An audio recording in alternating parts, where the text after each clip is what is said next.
Welcome, everyone. Good morning. My name is Giles Gillette from NASCEE, and we are really excited to host, in partnership with IPASA and JET, this third in our series around collaboration in action, which has been a fascinating series that's been built off the research that IPASA put together, and that Tara was responsible for, was the main researcher in putting that together, and it gave us it gave us a base of which to have some additional conversations, and I think they've been, I don't know, some of you might have been on the first couple, been really interesting in building some more depth around the various insights and thinking that's come out of the research. So from a NASCEE perspective, it's just really a warm welcome to all of you. We're getting pushed as NGO implementers, as funders, and in government to collaborate more. There's this really strong sense that we need each other to do this work, and we need to be working together in a more collaborative way so that we can have better and stronger scalable models. So it's a really strong topic, and we're going to be going deeper into it around a project that JET has been involved in and work that JET's done in general, but I'll leave that to others to give more color to.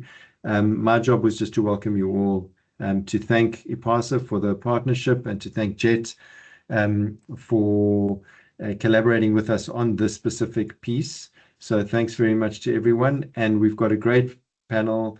And I'm going to hand over to Fia, who will just give us a little bit more insight into how IPASA have done the work and our relationship, a NASCEE IPASA relationship. So Fia, I'm going to hand over to you, and thank you to everyone again. Thanks, Giles. And yes, this has been a very interesting piece of work that we've done together with Tara.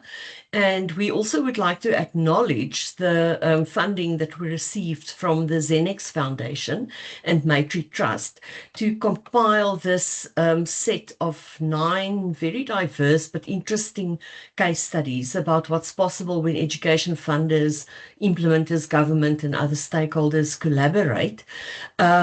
We initially thought that it would be one document, a case study document of about 30 pages, but Tara did such thorough work that we had to publish the 9 case studies separately, and then we had to do like an overview document where we extracted all the lessons, but we'll share those links with you, and I'm sure they have been shared before. But what I actually want to go into is that IPASA can generate knowledge and capture knowledge and curate documents and publish case studies as much as we want. But if these products are not used, the value is quite limited. And that's why we're really delighted to be part of this series of workshops where NASCEE has said, but we are interested in sharing this with our constituency, with our members. And we hope that this is really useful across the sector. So IPASA has a long-standing relationship with NASCEE, and it's really significant for us that we can continue to collaborate on things where it makes sense for both of these organizations. And I think what is really important here is that the process of sharing these case studies through NASCEE's membership further extends to learnings, because we share our learnings, but there's other learnings that come up as we share these documents, and that deepens the work. And I think the iterative process is really important. It's not that the learnings that we have captured here are set in stone. It's a starting point for us to think and reflect and learn even more. And you will see this quote later, Tara. I've stolen it from one of your slides.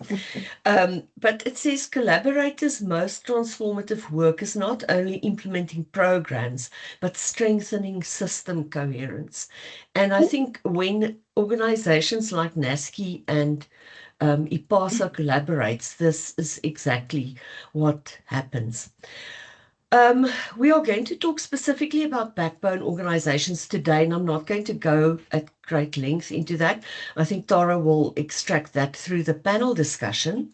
But that was one of the clearest insights in this collection of case studies is backbone functions and backbone structures are really important in collaborations, and they vary considerably in terms of how they look. They come up in various case studies in this collection, and I'm not going to go into detail about that. But why is this important?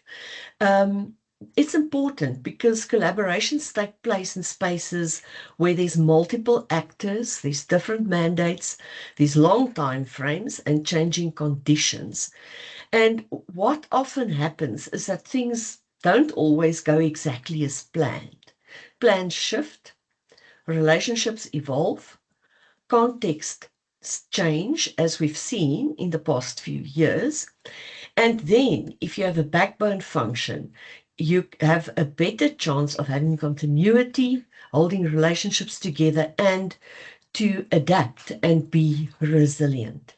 So backbone organizations are really important, and we will see this today. So handing over to Tara for the panel discussion. Thank you very much, and hello everyone. It's a pleasure to be here. Some of you hopefully have been part of this series and have heard some of these things before, and for some of you this might be new. I'm just, as was said, going to start us off with a couple of very high-level thoughts on collaboration and particularly on backbone functions from multiple aspects of this case study series. So some of this you'll find in the summary report. Some of this refers back to specific case study reports, so the 9 that Fia just spoke about. And so I really hope it encourages you to look into those reports and see if anything that piques your interest today, there's further information there. So I'm going to share my screen. Is that visible to everyone? Yes. Okay. We are doing this today with JET Education Services.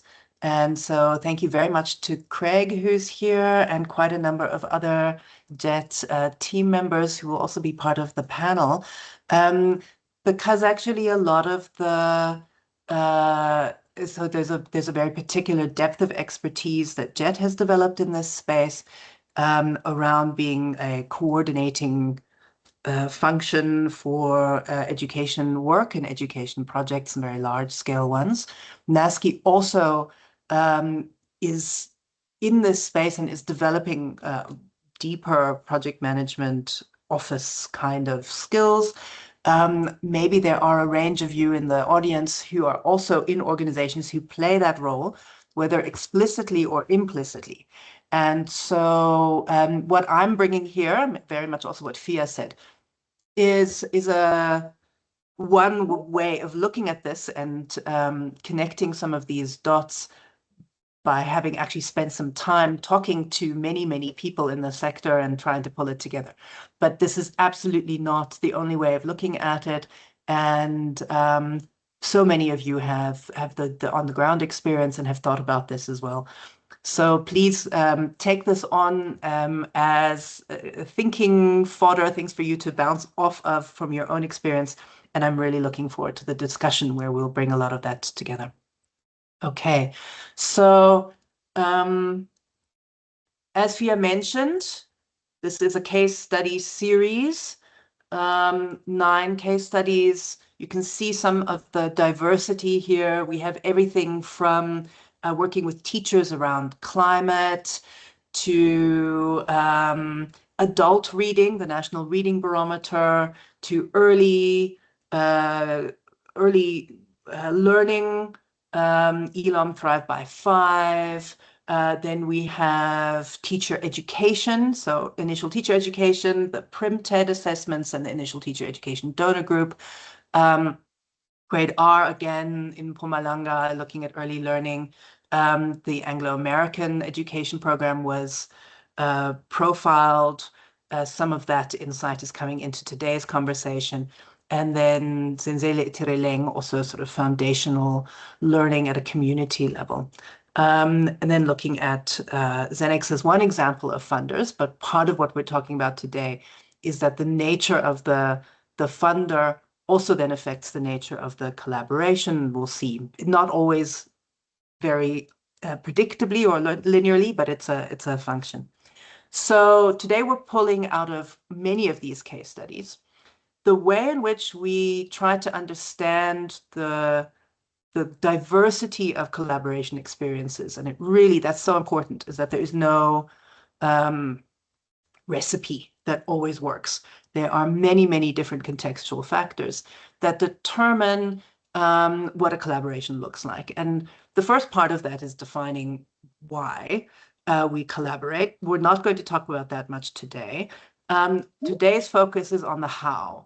So what are the structures? What are the processes that actually work? And I'm going to mostly talk about structures, and then I think the panel is mostly going to be about processes, which also then flows into the who. So who do we choose to collaborate with in terms of what fits into our structured assumptions and thinkings? A lot of the way in which we structure collaborations comes not necessarily intentionally. It's not built with a sort of this is my experience, right? So we often build collaboration structures not because we've thought about all the different alternatives we could be building and then we choose one for that context. We often build them because we assume a certain organizational DNA. Let's say we come out of a large hierarchical corporate structure, and then we think that that's how collaboration should work. They should be hierarchical. Or we come out of a fairly flat network structure, and then we build collaborations on that basis. So we tend to express and externalize our own sort of internal organizational DNA into how we work with others. And if there's a clash, then it feels uncomfortable. So these are some of the things we need to become more aware of, I think, and get better at talking about.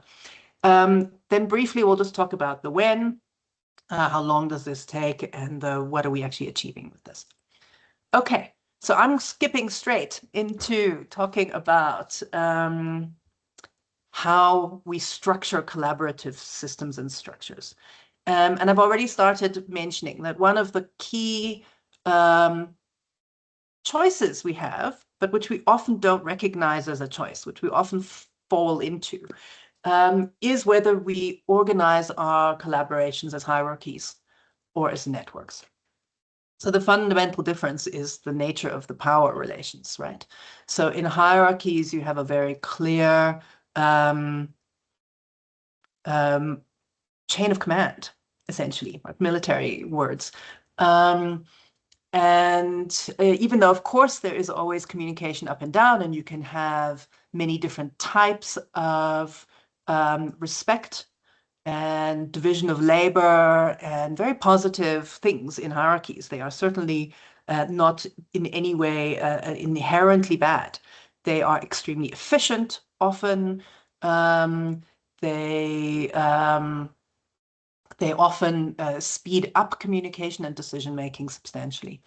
But that is one way of organizing a collaboration. And then we have networks, where the power relations are much more fluid, much more open for debate and shifting, and where the division of labor is also much more fluid.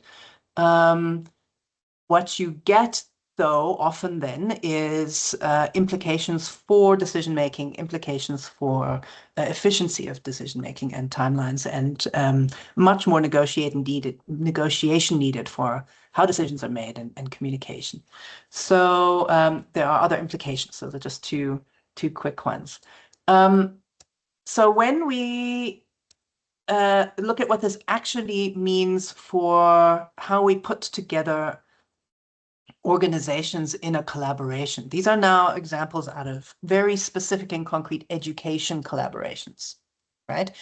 It's not just about, do we do hierarchy, do we do network? There are many variations within those, and that combine them, or that, you know, there are many different ways of doing hierarchy, many different ways of doing network. There are things in between. So if we look at a centralized system on the left here, you can have a essentially a network or a collaborator or a hierarchy that is centralized. So where you have a project management office or a funder playing that role, and then that centralized space collaborates with multiple other organizations, whether it's with government, whether it's with multiple implementing partners, maybe with a community structure. But they don't necessarily collaborate with each other directly. The information flows and the decision-making goes through the central point. Again, efficiency gains, coherence gains in some ways, but also then you have a time lag, or you have an understanding lag in getting information from government to an implementing partner because it goes via, right? You could have a networked system. This is not the only way of having a networked system that enables communication amongst all of the collaborators with each other, but where the implementing partner or the backbone organization, one of the implementing partners or a backbone organization of some kind, plays particular roles. So they have, for example, project management functions or financial hosting functions, but they're not, they don't channel all communication through themselves. They might have a view, they might be copied into communications, but they're not the sort of hub of all communications and decision-making processes. Another very particular example, and this is only here to give you a sense that there are alternatives. This is not the only three options there are, is a professional community. So when we look at the projects in the higher education space that we profiled in this case study series, what was really clear there is that universities are independent. There are many other kinds of organizations that consider themselves highly independent. So for example, if you were considering a project that brought together several corporate donors, several philanthropic donors, also very much the case, collaborating and bringing their funding together. None of those partners are above the others. They are there together and they are a professional community. So who can coordinate that? And often what this is showing us, this orange dot in the middle here, is that you need one among peers to play a certain coordinating role, but that does not imply that that coordinator then has more power than the others. And in fact, they almost need to be an insider in order to have some respect and be seen as understanding the other collaboration members. But it's not a power dynamic above. It's a leader within and a functioning a coordination function within amongst peers. which then doesn't mean that there isn't still very important coordination to be done within that peer group and between that collaborative peer group and others. So with government, for example, or with a community or with implementing partners, right? So if this is, let's say, multiple funders in this large middle group. So again, what that then tells us is that we make assumptions about how we structure ourselves, but the core question is, how does that then relate to power dynamics, and how does that then relate to the actual work that is done? Here's one example of a fairly standard hierarchical corporate funding collaboration. So we might have your corporate headquarters and, let's say, the national GBE at the top if we're working in the education sector. And then in each project, you'd have some kind of business unit or a subsidiary in that or a representative of that corporate in that province. Maybe not, maybe it all goes straight through the national office. You'd have your provincial education department. You'd have lots and lots of implementing agencies and NPOs. That could be 15, that could be 2, but nonetheless, there's a diversity in there. You might have a project management office that manages all of this, but sits decision-making wise distinctly under the corporate funder head office and the provincial. And then you'd have your implementation level partnerships in the districts and the schools and in the communities, right? Hopefully you'll have an evaluation running along the side.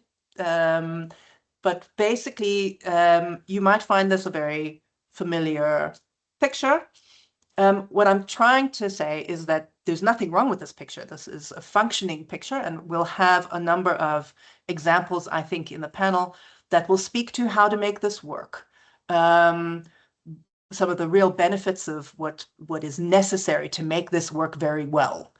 But there are also other ways of working apart from this particular structure. Another thing to consider when we're looking at structures, and this is partly where this idea of we assume our own DNA also works more widely, but it's helpful to become aware of our own organizational structure DNA. One of the things to consider is when you collaborate, your internal hierarchy or decision-making structures affects how you then collaborate externally. So we often think about collaboration as, here's a black box organization, here's another black box organization. We now look at the links between those two, but actually they're not black boxes. They have complex internal mechanisms and histories and cultures. So it's not just, you know, what level of investment does the board have to sign off on? That's important. It's also what does decision-making communication within a particular organization feel like? It's a corporate culture. These things then bleed out and affect how each organization communicates and decides things with other organizations outside of itself. And going into a collaboration, it's actually very, very important to have enough self-awareness about your own organization's culture and mechanisms, and then be able to communicate that and ask questions about the other, and find a way to be aware of that. It's like a marriage, right? So the more you know about your prospective partners or your actual married partners' inner workings, like what do they react to? What drives them? The better you can then negotiate a shared life. And so this example here on the screen is just visualizing very abstractly. If you have two complex hierarchies working together, you have lots of loops of communication and decision-making and informing and consulting, and it takes a long time. And that's perfectly to be expected, but it needs to be planned for, it needs to be intentional. Whereas if you've got one complex hierarchy, and then you've got a fairly simple, small, flat organization, this doesn't have to be corporate versus NGO. There are extremely complex hierarchical NGOs. Sometimes they're extremely complex hierarchical funders in a simple NGO, and sometimes you have a complex hierarchical NGO and a simple funder. So it's not sectorally specific. It's about that organization. So then you get much shorter decision-making and communication lines. They're not better or worse, they're just different and should be aware. We should be aware of them when we enter into collaboration. Okay, and then we move to, well, once we've got the structure, once we have some understanding of these structures, what do backbone organizations actually do? This is mostly what our panel is going to be about. So I'm just putting out here are 4 things that backbone organizations may do. They don't always have to do all of them. There are many other variations here. This is by no means the only 4. So I'm looking forward to getting some thoughts from the panel and all of you participants on what else there is.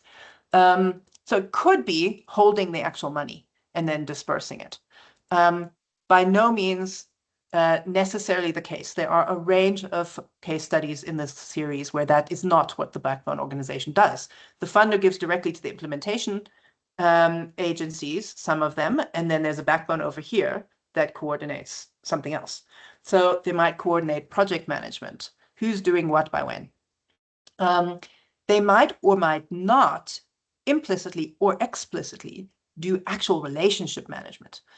How do we feel about each other? Are we on speaking terms? And often nobody has explicitly got that role, but it's very important. And then sometimes a backbone organization provides very significant content expertise. So JET certainly does. But there are other contexts where that's not the backbone agency's role at all. So it'll be interesting to see what else comes out of these conversations that we're going to have just now. So shifting very briefly from the structure and the functions to collaborations as relationships. I'd use the example of a married couple. There is something deeper in there than the structures and the functions that is about how do we actually manage relationships and power. And how do we put in place processes that recognize that that's valuable and that's important, and that that's actually, it often doesn't feel like it's what makes a collaboration work when things are going well, but it is often what makes a collaboration break. And so in that case, it's something that is good to work with intentionally rather than just ignore until it's broken. Final quick thought on when. So part of the really big insight, I think, from this series is that the projects, which is these dark orange bars on this image here in front of you, are inevitably much shorter than the relational collaborative structures and engagements that enable that project to happen. So that's that lighter orange line. So we have projects that are maybe 1, 2, 3 years, maybe sometimes even 10 years long, but the relationships that led to that project happening and that led to that project being successful are often 10, 20, 30 years old. And what that means is that the effort of thinking about how do we engage, who are we engaging with, that quote that Fia said about sector coherence, that's ongoing work, not just within the confines of a particular funded, time-bound project, but much more broadly. That's ongoing work. And what we often don't do is we don't resource that work. We don't recognize it. As organizational leaders, many of you probably know you are at some level doing that work, right? You're keeping up with this NGO or this funder that you worked with 2 or 3 years ago. You're checking in, you're keeping the relationship going. That's valuable for the sector as a whole. So my final thought, if we do this well, if we do it maybe more intentionally, what do we gain? So again, what is the nature of when I say sector coherence, right? What is that? And so what collaborations give us that thinking in projects doesn't give us is shared system assets and knowledge. So public goods for the education sector. At a very simple level, that can include things like a shared knowledge data set, the Thrive by 5 data, what Data Drive does that just makes the entire ECD sector, for example, able to talk to each other in the same language. There are many other examples of that in other parts of the sector. Network capital is much less visible. It's much less, you don't publish it, right? But relational capacity and legitimacy. So being able to pick up the phone and ask a question of someone if you're trying to decide whether to expand into a new sector or a new province or district, being able to approach another organization and they know about your work and they respect you for the work you've already done, and then suddenly you can collaborate without having to go through a whole due diligence process, or you do the due diligence as a compliance exercise, but you know that you can trust each other and work together. And then there's just very straight down the line resource use and sustainability efficiency. So if somebody has already provided really excellent learning materials, and then someone else says, great, we will pay for the teacher training to keep using these same materials rather than starting from scratch with something that we need to have our own logo on. That's a massive time and money saving right there, just as one example. Okay, so collaboration is a systems change strategy. We can't change systems without collaboration, and we should be doing collaboration with the system in mind. And then here's what Fia mentioned. Collaborators' most transformative work is not only implementing programs, but strengthening system coherence. So that's about understanding the quality of how we work together, not just the functionality of it, and thinking in very different timelines than if we were just doing a project. Okay, so I think the link to these actual case studies is also in the chat. I'm going to leave it there and go to our panel. I'm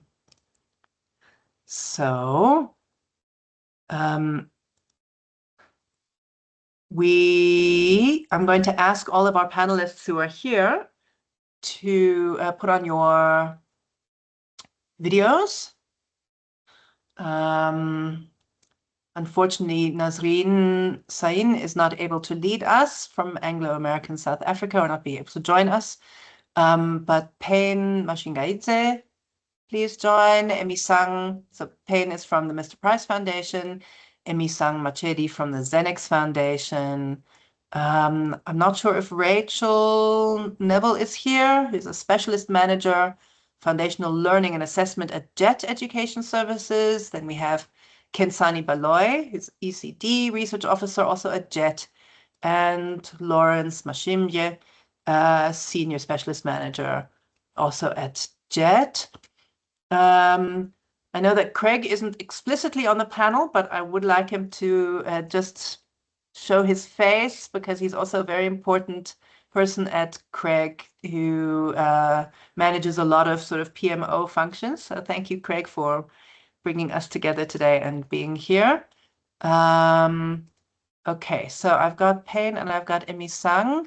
Do we have Rachel, Kensani, and Lawrence? So Tara, Rachel is sick. She lost her voice, Right, isn't with us. And Nazreen is equally sick and has been rushed to the hospital to a doctor. And so I've been working closely with Nazreen. So on the Anglo, if you want any questions around that, I can address them or give insight. Thank you very much. And then Lawrence and Kensani, welcome. That's fantastic. Okay, so I think what I'd like to do is have a round of inputs from the panelists. We've got a couple of questions I'll be posing. And then I'd like to take a round of comments and questions from the audience and then take it back to the panel to respond to both each other and to the audience. Okay. So let's start with Hein and Emi-san. So from the perspective of funders of various organizations and different kinds of funders, right? So Mr. Price being a corporate funder, and then Xenex being a philanthropy. What, in your view, are the key elements of effective collaboration? So I suppose the key elements within an organization like your own to be able to reach out and collaborate with others. So what sits inside of you to enable collaboration? And then what sits between organizations to enable collaboration? What would you see as the key elements? And then we'll move on from there to what is non-negotiable and what is no-go areas. Can I start with Payne?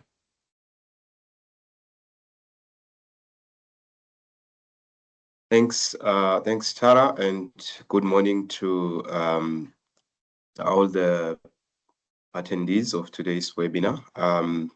Maybe just firstly, just to clarify that I'm from Mr. Price Foundation and not Mr. Price. Okay, the sorry. two are distinct. Yeah, so typically we're not a funder, but rather an NPC. But coming back to your question, from my experience, the key elements of effective collaboration comes down to alignment and discipline. I think those are key things. Firstly, as partners, they need to be an agreement in terms of the shared outcome. So what is it that we want to achieve?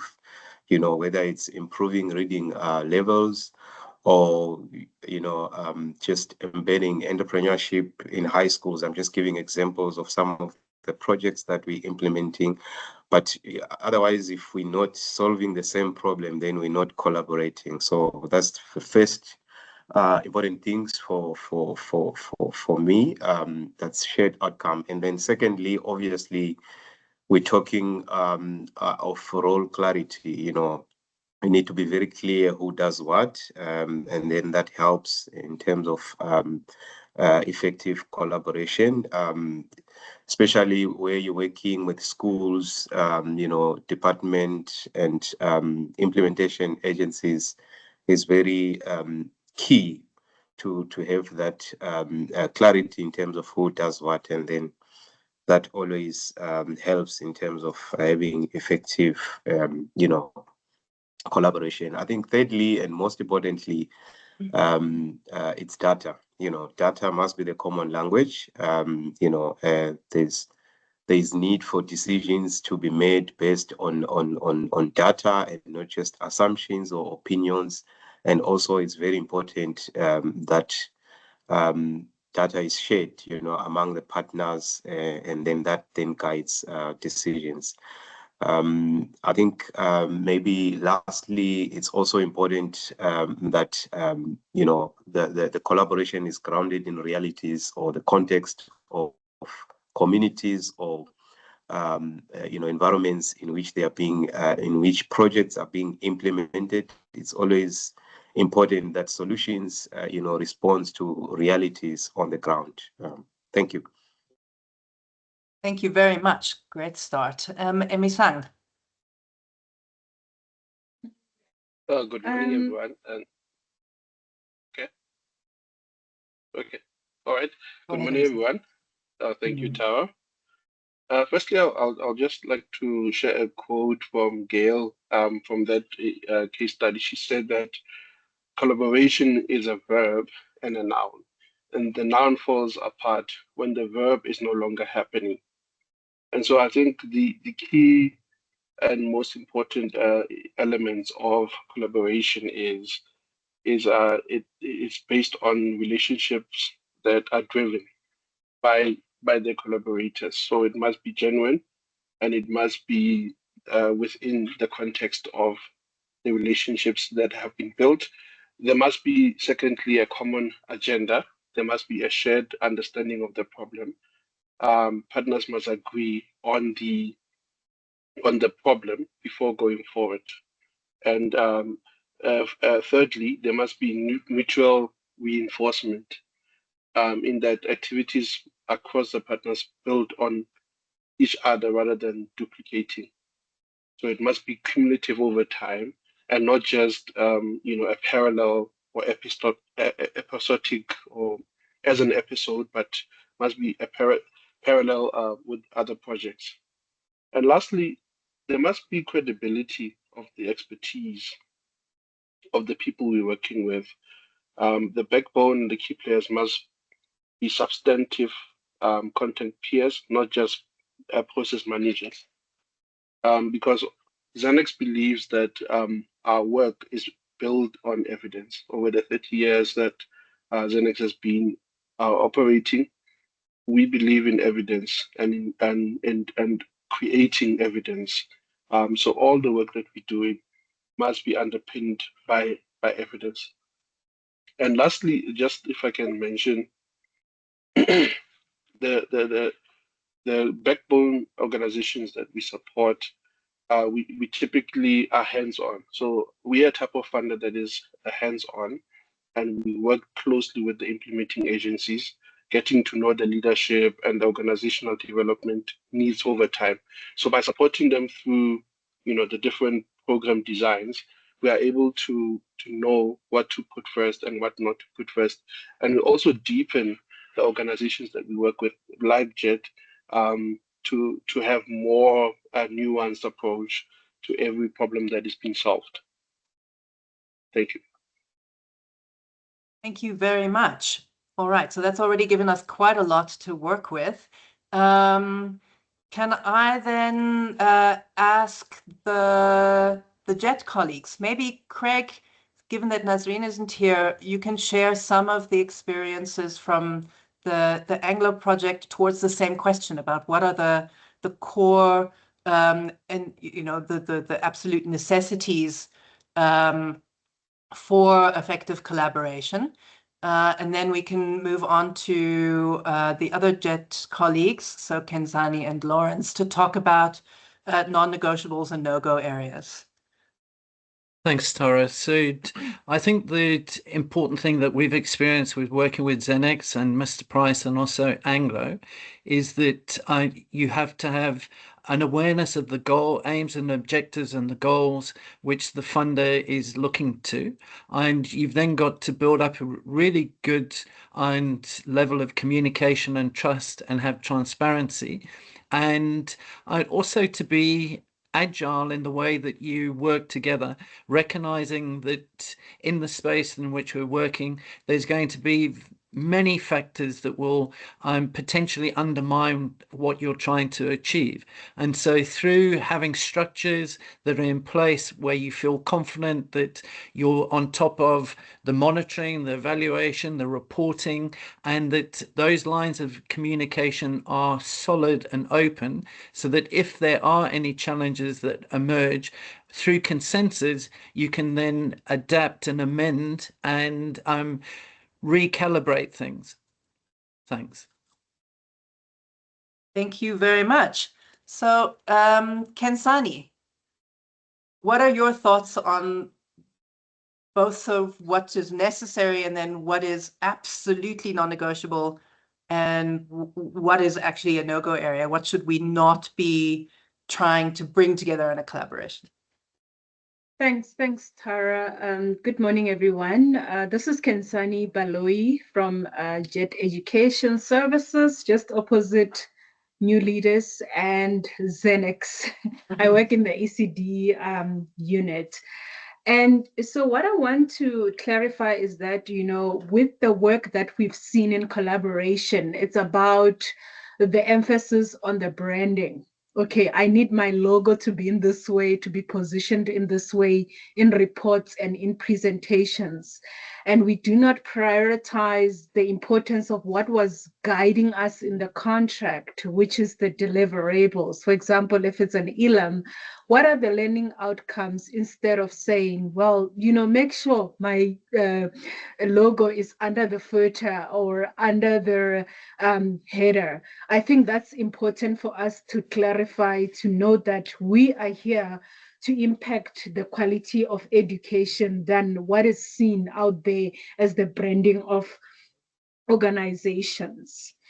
And I think accountability also takes part. We sign the contract, we put the teams together, but accountability gets limited when it's crunch time. We need to deliver, not only to invoice, but we need to deliver the work. Who is accountable? There's no follow-up sessions of that person who didn't deliver the report on time. Understanding that we are all human beings, there might be family challenges, personal challenges that come in between, that a person would not, submit a report on time. Where is the accountability in that? If you're not able to submit, then appoint another colleague, because it's not about taking out the skills or putting the skills away from that person. It's about putting a team that is well suited, it's well trained to work on a project if one colleague is not able to deliver.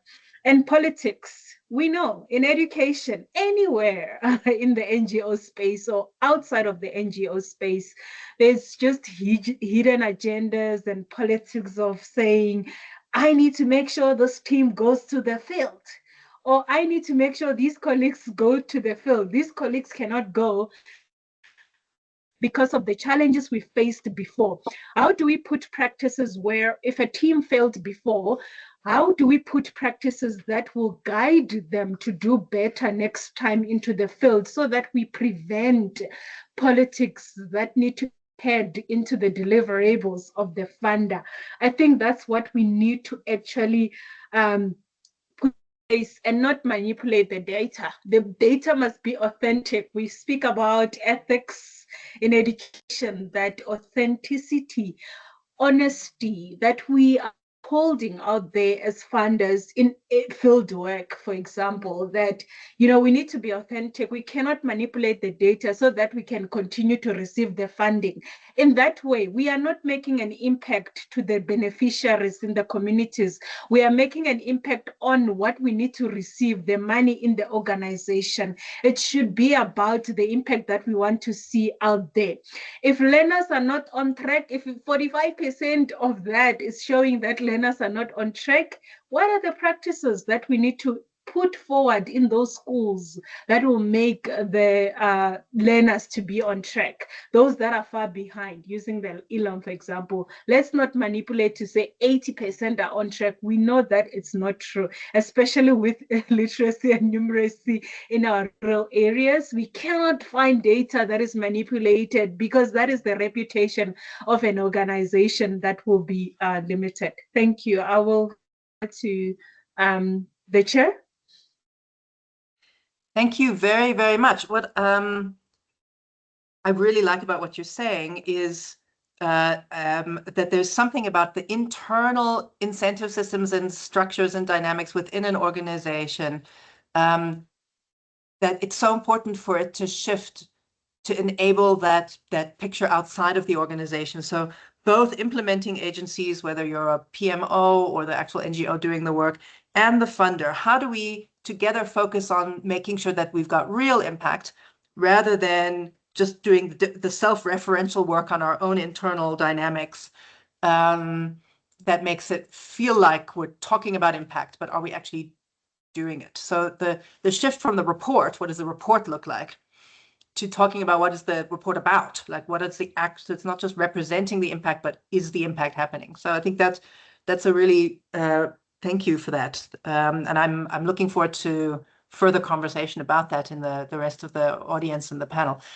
Lawrence, what's your thinking on key elements of effective collaboration, and then what is non-negotiable and what are our no-go areas? Thanks a lot, Tara, and good morning to everyone. I'm Lawrence. I'm at JET Education Services, and I've been working on different programs, managing the programs, and also on monitoring and evaluation. I think the role of the PMO, which brings together financial management, project management, relationship management, as well as managing, the expectations of different stakeholders, it's really a key one, and the clarity of roles that has been mentioned before, it's an important one. So all the stakeholders, the government, the funders, the beneficiaries, there has to be an alignment in terms of what is the roles of these different stakeholders. And that alignment has to be brought clearly by the role of the PMO through effective communication and through constant engagement with all these different stakeholders. And the other thing which is key and important is around the clarity on the scope of work and the clarity and transparency around budgets from the onset. So the clarity on the scope of work, of course, it's linked to the budget to make sure that during the course of the implementation, there are no things that have been overlooked right in the beginning and makes other partners being unhappy or unsatisfied with the implementation going forward. And PMO role, the other important point is that you need to look at the program as a joint program from the onset, noting that you're bringing the partners from the different angles, but it has to be a joint program. Joint program means that there has to be thorough consultation at the planning, making sure that there are joint plans. And this is what we have learned a lot in terms of the co-creation that happens when you bring the different stakeholders from the onset and they tell you about what is feasible on the ground, what is not feasible, what is a practical program to be implemented, and what is practical about the rollout of the program on the ground. So that joint planning is important, but also most importantly, it's the continuous alignment.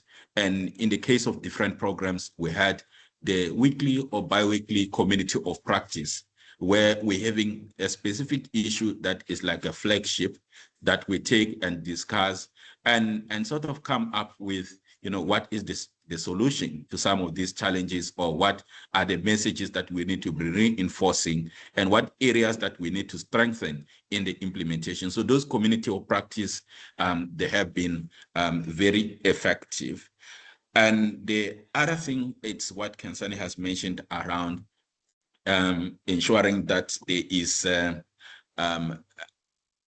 the integrity in everything that we produce. I think it's mainly around the reporting, the data, but in everything, every product that comes from the program, there has to be like an integrity. It has to be something that is authentic and based on the true reflection of the situation on the ground. So looking beyond reporting and looking beyond, the administrative part of the programs, but looking at the impact and whether that impact that is being reported, it's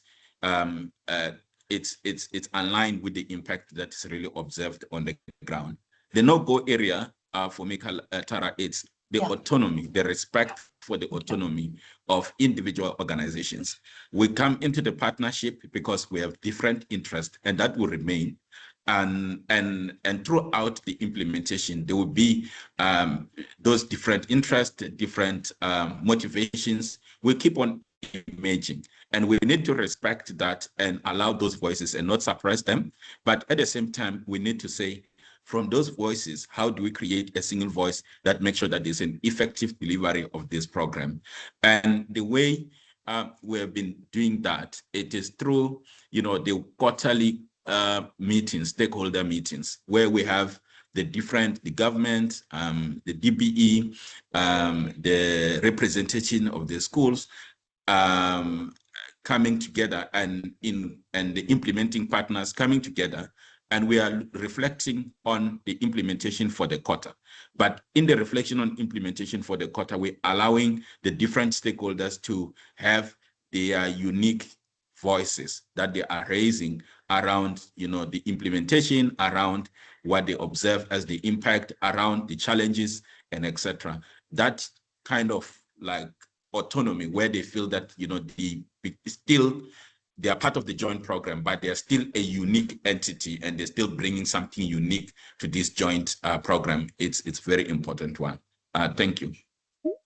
Thank you, Lawrence. And thank you especially for that last point.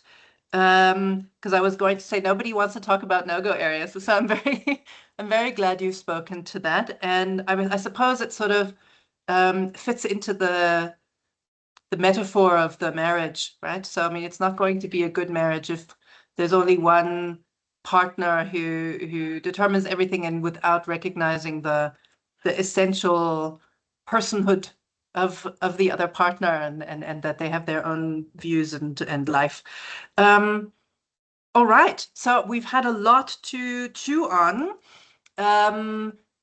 I think what I'd like to do now is take a round of comments and questions from the participants in the webinar. I'm just looking at comments here. All I've seen in the comments list is, in the chat, is introductions rather than any specific questions. So can I ask for hands if you have any questions to the panelists, or also if you just want to share your own thought on what is the key to effective collaboration or non-negotiables and no-go areas for you. And then we'll take those questions and come back for a final round with the panel. Any hands?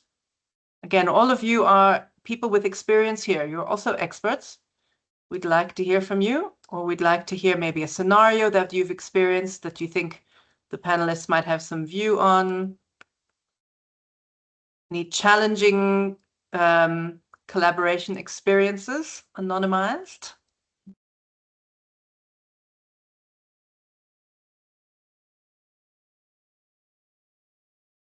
Be brave. There we go. Paula.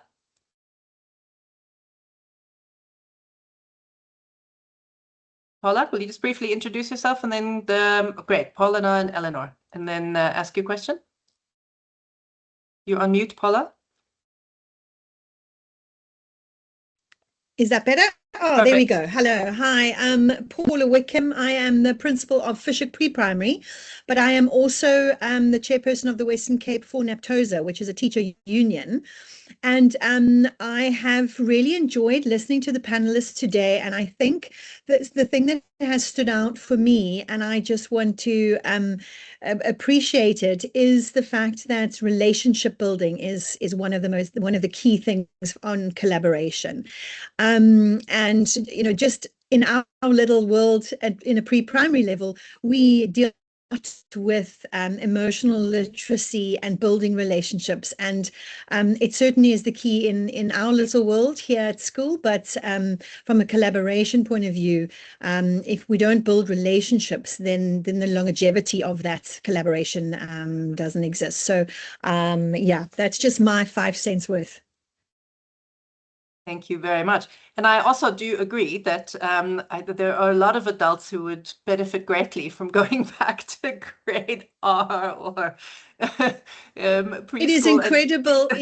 It's incredible what we do at this level that will impact as an adult, and what many adults may not have had at this level. So the foundation is really so important, and these little things like how do you work together in a team, and how do you speak kindly to each other, and it is all the basis of collaboration later on. Thank you, Paula. Eleanor.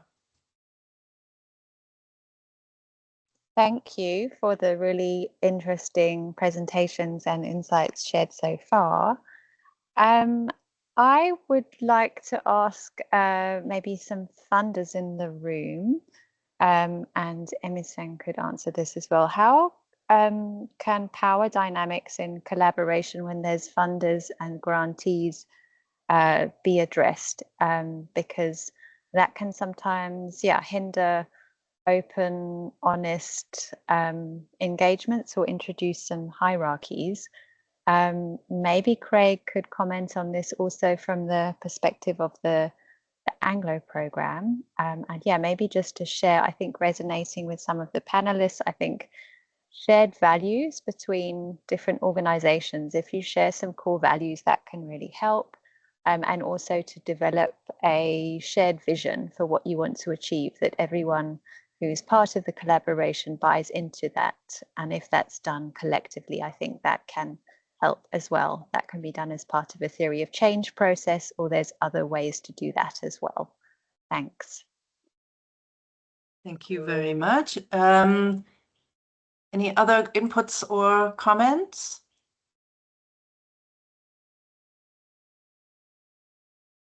Okay, so Tara, would you like me to respond to Eleanor? Yes, I would, maybe both to Eleanor and Paula, and then I'll pass it on to Emisang and to any of the other panelists who want to respond. So I think there's always going to be a power dynamic because of the nature of the funder to implementers to managing agents, and you can't get away from that. But I think through the building a solid relationship, open lines of communication, where people are mature in the way that they approach things, that's essential in any collaboration. However, in my experience, even with the best will in the world from a funder, things change. And I think all of us on this call have most probably experienced where a funder has had to change their sort of focus because funding has been reduced. And that then has implications not only for the service providers, but also for the beneficiaries and the communities. And that's a big challenge because then you have to manage it together and collaborate to get the message across that things have changed. And that may mean that the project has been terminated, or the scope of the project has had to be amended to fit in with the funding that is now available. And I think if you don't have the structures in place, not only between the service providers, the managing agent and the funder, but also have set up lines of communication within the community, within the schools, the district, that relationship is at risk, and there's a reputational risk for all concerned, from the funder all along the chain. And I think that that's one of the big challenges that I've encountered, because inevitably environments change and you have to cope with that. But if you've built a really good relationship, if you understand where the different players are and the dynamics within that, and respect the fact that if things change within the funder, early communication and support can actually help with the messaging. Thank you. Thank you, Craig. I'm going to ask Emisang to come in now, but from what you've just said also connects to Hlengiwe's question in the chat, so we'll come to that after we hear from Emisang.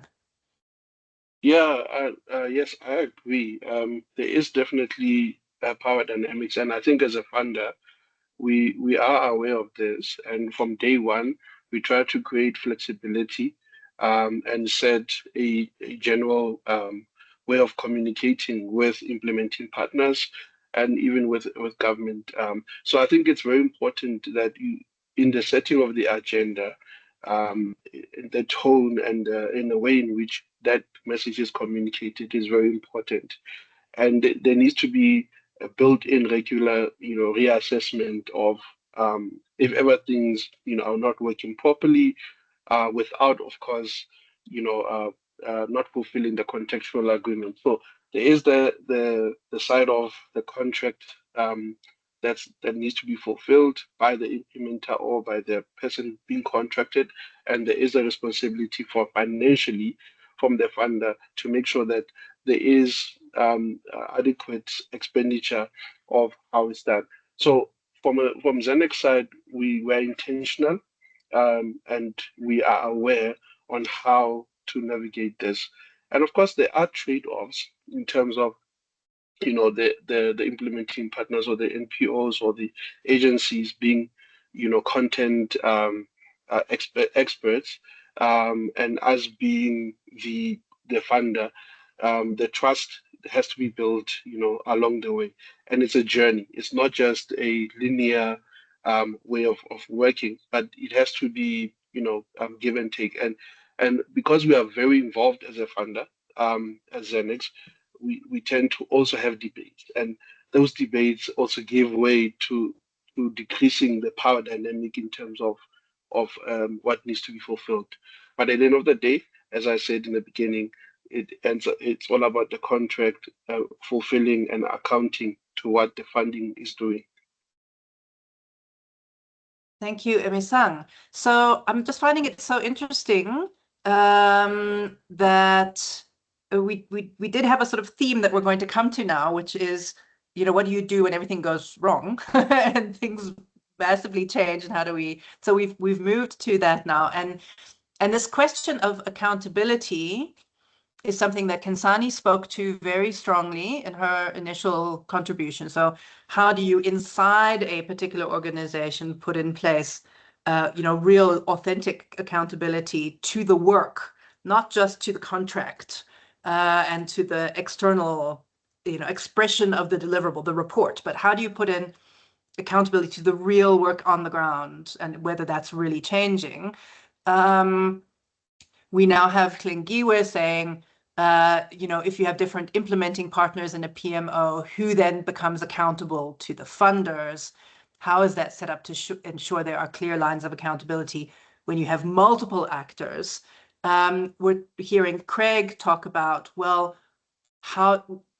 who is accountable when not just something in the context changes and we have to adapt, but when maybe something in the funder changes and everyone has to adapt to something, the plans and the commitments that had previously been made needing to be adjusted.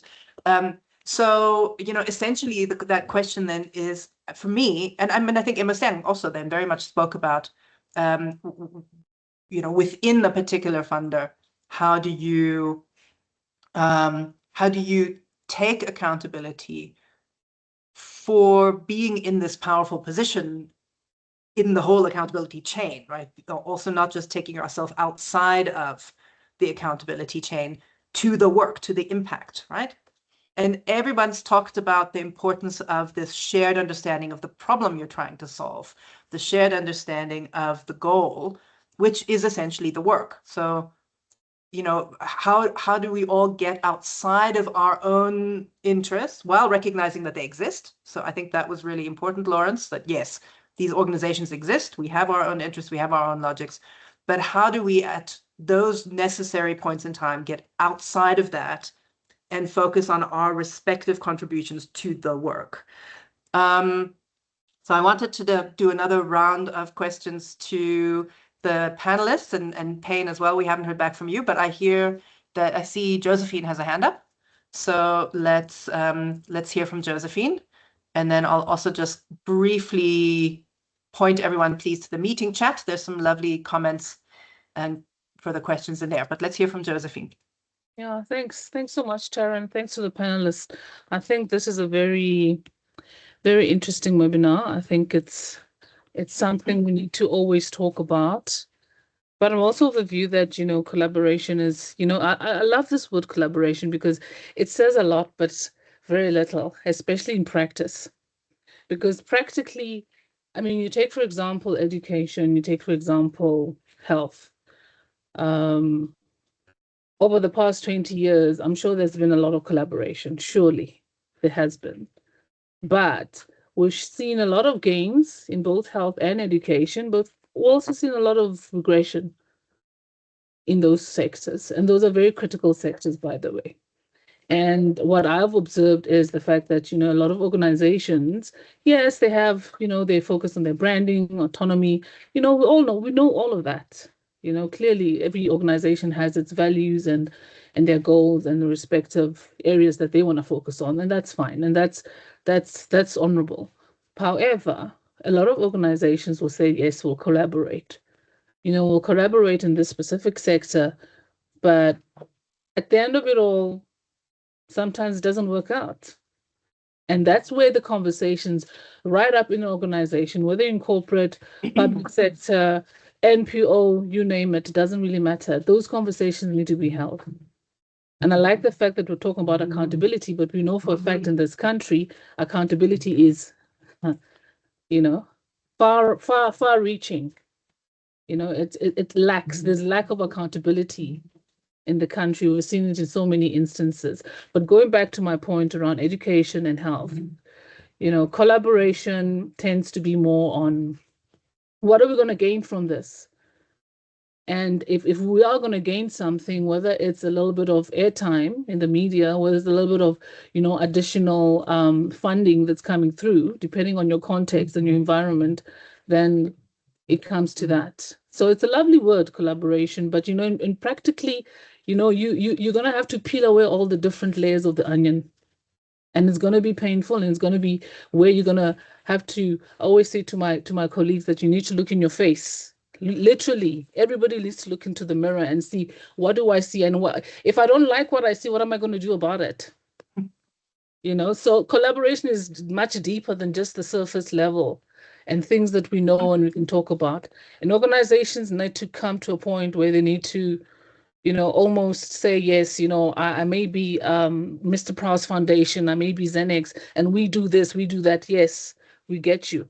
Wonderful. And I'm not picking on them right now. I'm just there in front of my screen. Their beautiful faces are in front of my screen. But what I'm saying is that how do we then, how does that translate to the areas that really matter? Because Mr. Prowse Foundation, definitely you do have an education focus. So does Xenex. So does any other organization out there. So I'm going to pause there because the dogs are barking. All right. Thank you. Thank you, Josephine. So that's a sort of personal, perfect and very personal. Thank you. Shift to the next topic, or the next aspect of this topic, which is how do we prepare for a major change or when something goes wrong?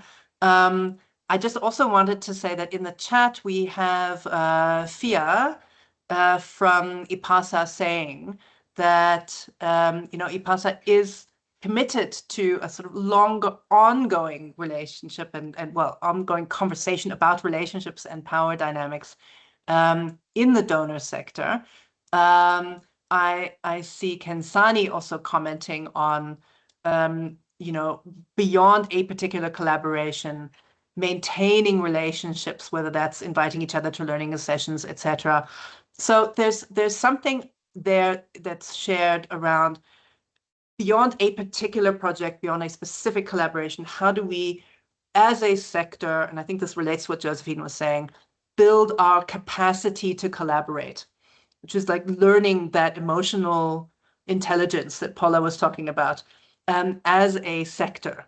And that in and of itself is a work stream, a continuous ongoing work stream. So, is that part of it? What else can we do around this question of planning for unexpected events, contingency planning, building the resilience and the capacity at a project level, but then much broader as a sectoral level to actually respond when things don't go as planned, and not to respond out of a knee-jerk self-protection reaction, but maybe as a sort of system saying, how do we respond to continuing to solve the core problem we're all trying to work on? How do we save as much as possible of the work, rather than how do we save as much as possible of our internal interests and ego and reputation? All right, so maybe we go back to our panel. Can I ask Payne to kick us off again? We'll go back around. and just hear your thoughts on that. Hen. Thanks, Sarah. I might have missed some of the aspects there, but I believe we're now moving to in terms of planning for the unexpected, right? Yeah, I think we have had a very long working relationship with JET as Mr. Price Foundation, and in the middle, around 2019, 2020, when COVID struck, a lot of things had to change, right?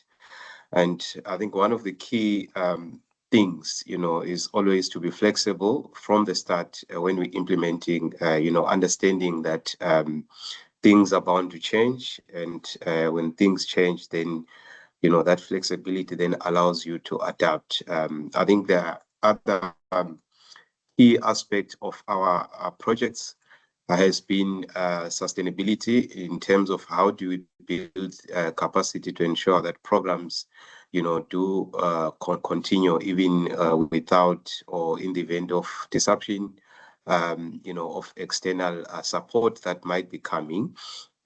And then the other key element, obviously, is diversifying delivery, having a blend of in-person and digital, and ensuring that you've got a good mix of delivery methods. But it's always important to build relationships. I did hear somebody mentioning about relationships. Forgive me, I'm forgetting who exactly, but it's very important to build relationships with people on the ground. That helps, in terms of if there is a need to then maybe shift from in-person to digital, then that helps. We had a lot of recalibrating, when COVID hit in 2020, and that was because as part of our implementation, there was always decision making that is based on real time, and also it's grounded on the context and what is happening on the ground. So that has really helped, and then things will always go wrong, even when you've planned things perfectly and everything is on place, things always go wrong. It always helps, to be proactive and ask questions in advance. Just have scenarios. What if this doesn't work out? What if this goes wrong? How do we, those kind of conversations always help. And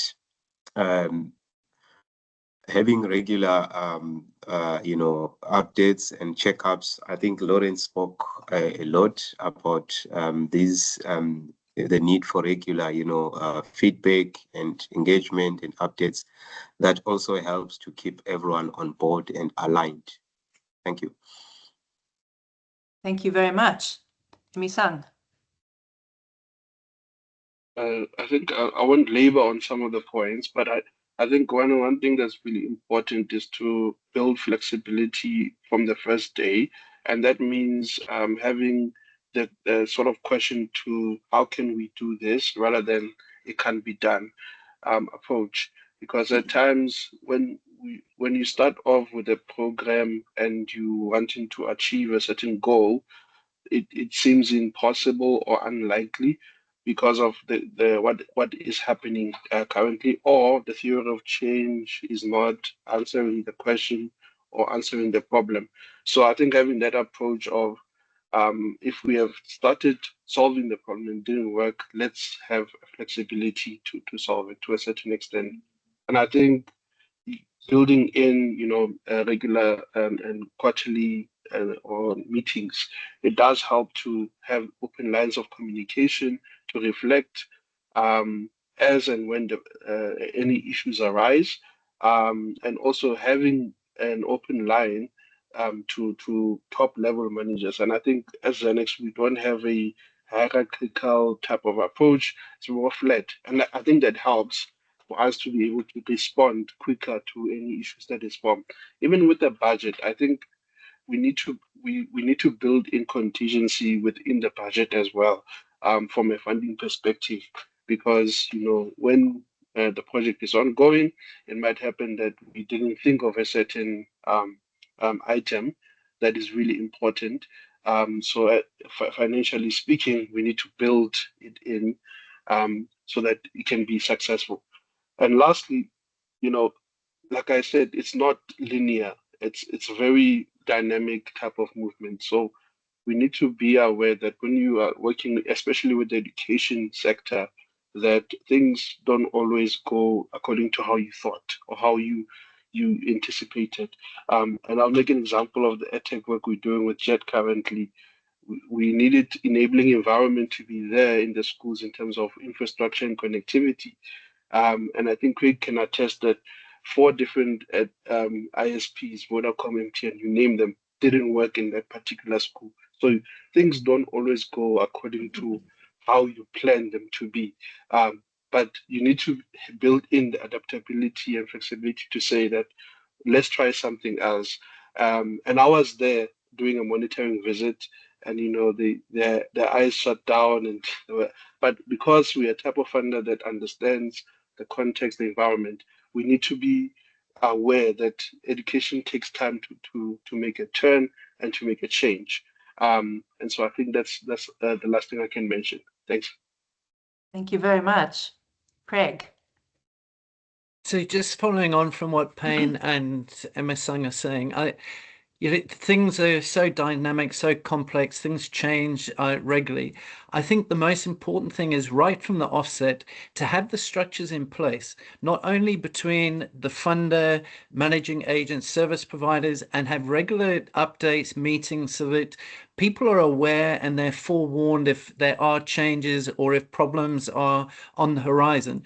Then from that, and come with a uniform message of how you're going to communicate with the key stakeholders and the beneficiaries, so that you can then message them, you can explain to them, because most people, if you're transparent and you're honest and you show them why things have had to change and how you're going to mitigate against challenges, they're more accepting and more receptive of that. And so those structures right at the beginning are critical. If you don't have them in place, the lines of communication start to become frayed, people's attitudes towards the program start to be undermined, and then it compounds all the challenges and all the problems that you're going to encounter. Thank you. Thank you very much. Kensani, what would you like to add? I would say, because of time, I would just say respond quickly, adapt without conflict, stay aligned under pressure, and develop quality assurance systems by taking the person who's in the office. Those that are doing field work schedules, they must go to the field and monitor what is happening in the schools, because by then you will understand the dynamics and the changes that are happening within the schools. Then you are able to inform project managers to react very quickly, because we are working with timelines, and that will assist with adjusting timelines. We've had a project in an African country, 2 different public holidays in the school calendar with South Africa and the African country. So that helps you, because you never really get these things. If it's Freedom Day, Workers' Day tomorrow in South Africa, it's not the same out there. So that being in the field, hearing what the people are saying really helps. There's an education specialist sometimes, but be there as a human being as well, so that you can collaborate effectively with the beneficiaries. Thank you very much. Lawrence.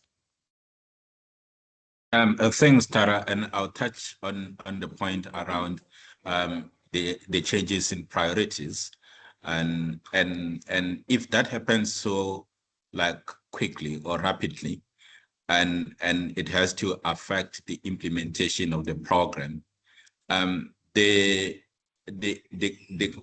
organizations that are on the ground that are working with the schools, they are the ones that has to account and provide more clarity in a lot of things, and it affects them the most. So the changes in priorities, yes, may happen, but if it's so rapid, it's really bringing distrust between the beneficiaries and the implementing partners who are on the ground. And that distrust is very difficult to kind of repair, because those implementing partners may be having a funding for this one program, but they are there in those schools with the beneficiaries, and they're having multiple other programs that they need to implement, whether it's now or in the future. So it's very important to kind of like keep that relationship going. So the changes in priorities, if there is a way to put the shock absorbers to those changes, that the changes happens over time, doesn't happen like rapidly, whether it's the scope of work or the changes in budget, if it happens like over a longer period of time, to allow the implementers on the ground to kind of caution the beneficiaries and make sure that the message to the beneficiaries and the alignment to the beneficiaries is well done, and if their project closes, all those are done properly. Thank you. Great. We've almost reached time, or we have reached time. Before I hand it over to Giles to close, I just wanted to say that this last bit has been incredibly valuable, I think. You know, we've heard a couple of things around plan for change and even plan for crisis before it hits. So assume it's going to happen. You know, build that emotionally into all of your structures, so that when something changes and it's not because somebody did something wrong and is a bad organization or a bad person, it's because it's normal. So how do we do it together? There's the difference of having built communication structures and crisis management systems in good times, not when the crisis has already happened and then you scramble to try and retrospectively build these things. And in fact, there are some things we can learn from big corporate systems. So big global companies do scenarios exercises about what's going to change in the bigger environment and how they're going to prepare, not just for the current business as usual environment, but for something that will be coming. So we have a comment from Jennifer in the chat that, you know, climate shocks, etc. This lack of a linear growth model in our social environment as well as our economy is going to be out the window even more than it already is. And so just constantly coming back to this point about what is the work, not what is our contractual relationship for this particular project. The work is the impact and the actual effect in the ecosystem. And so if we are looking at managing crisis and managing change, resilience as an ecosystem beyond the project.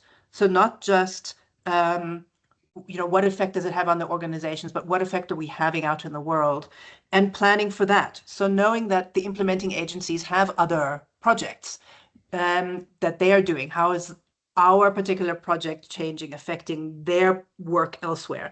The context has other inputs. How is that being affected by this project's change? All right, I'm going to leave it there and hand to you, Giles. Thank you for the extra 2 minutes. Thanks, Tara, and thanks, everyone. Yeah, my job is just to quickly wrap this up. I think, Tara, you did a great summary there, and we are out of time. Just to give some context of next steps, because of the significance of this topic, and the level of interest we've had over this with the series, we are going to be exploring with IPASA how we continue to deepen the learnings and to share the learnings. So we're going to be thinking through what comes next. So please just watch out for that, because I think it is so important. We, as implementing partners, we're getting pushed to collaborate, and this word of coalition building is coming up more and more. And the importance of coalition building in driving support to government in working around scalable models.